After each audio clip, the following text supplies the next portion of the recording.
If you are a Christian, thank you for watching this video. In the next few minutes, you will come to understand how your support for Christianity is making child abuse possible. Christians, like any group of people, spread out across a spectrum. At one end of the spectrum are fundamentalist Christians and evangelical Christians. In the middle, there are practicing Christians, and at the other end, there are casual Christians.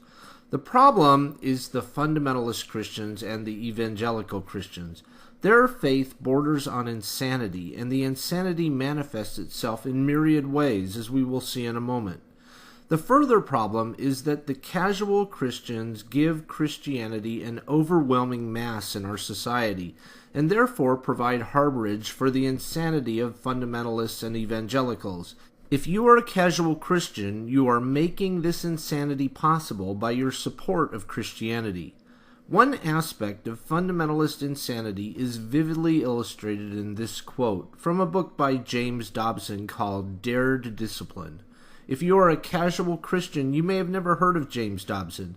He is a powerful fundamentalist leader with a powerful organization and millions of followers. Here is what James Dobson has to say about beating children. The spanking should be of sufficient magnitude to cause the child to cry genuinely. After the emotional ventilation, the child will often want to crumple to the breast of his parent, and he should be welcomed with open, warm, loving arms. Striking a child or beating a child is insanity. How do we know this? Simply by replacing the word child with a variety of other words, we can clearly understand the insanity of what James Dobson is saying. The beating should be of sufficient magnitude to cause the woman to cry genuinely. That's insane, isn't it? The beating should be of sufficient magnitude to cause your spouse to cry genuinely. You would be arrested for striking your spouse, and rightly so. The beating should be of sufficient magnitude to cause your dog to cry genuinely. Also insane. The beating should be of sufficient magnitude to cause the puppy to cry genuinely. It doesn't get any better when you beat a puppy, does it? No, it gets even more insane. Yet James Dobson advocates beating your own child. Beating a person, any person, is wrong. Any normal, intelligent person knows that. Beating a defenseless child is insanity. In most sane places, body blows like this would be seen and charged as assault. But fundamentalist Christians and evangelical Christians see the beating of their children as something good that is commanded by their God. And unfortunately, Christians are a majority in America, so their religious child abuse goes unchallenged. Are you a casual Christian?